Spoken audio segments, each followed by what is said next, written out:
Silas lived in a house that seemed to frown just like him. His garden was overgrown, his curtains always drawn, and his smile, well, no one had seen that in years.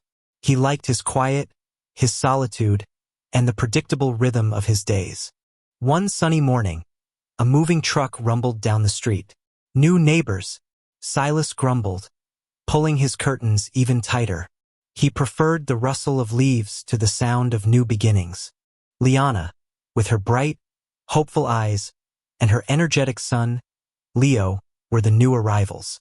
Moving boxes piled high, they faced their new home with a mix of excitement and exhaustion. It wasn't easy, just the two of them. Silas, despite himself, couldn't help but observe. He watched from behind his newspaper as Liana struggled with a heavy box, and Leo chased a butterfly, tumbling over a loose garden gnome. He saw their worn-out shoes, their tired smiles. That night, under the cloak of darkness, Silas crept out. He quietly fixed the wobbly fence post in Liana's yard, the one Leo had nearly tripped over. He didn't want thanks, he just wanted things to be orderly. Days turned into weeks. A broken garden hose mysteriously appeared mended. A squeaky gate suddenly swung open smoothly. Liana noticed these small changes, a tiny spark of wonder in her busy life. Who could be doing this? She pondered. Leo, with his boundless energy, often played in the garden. He noticed things Liana missed, like the fresh paint on a chipped birdhouse or the perfectly trimmed rose bush that had been wild just days before. He started leaving little drawings on Silas's doorstep.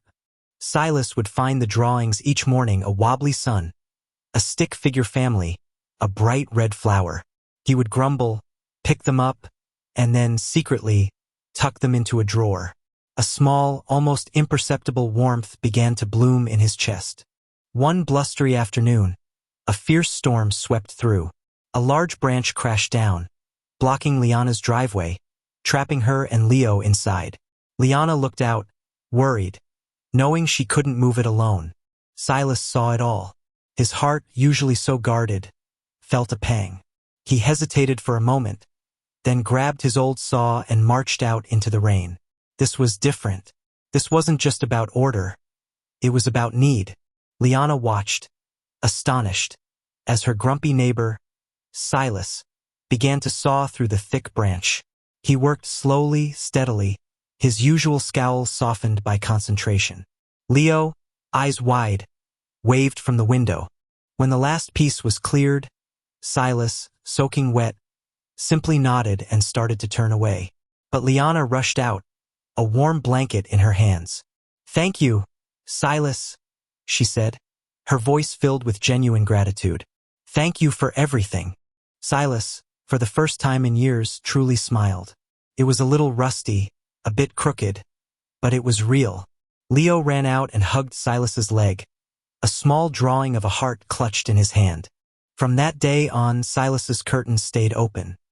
His garden began to bloom, and his house no longer frowned.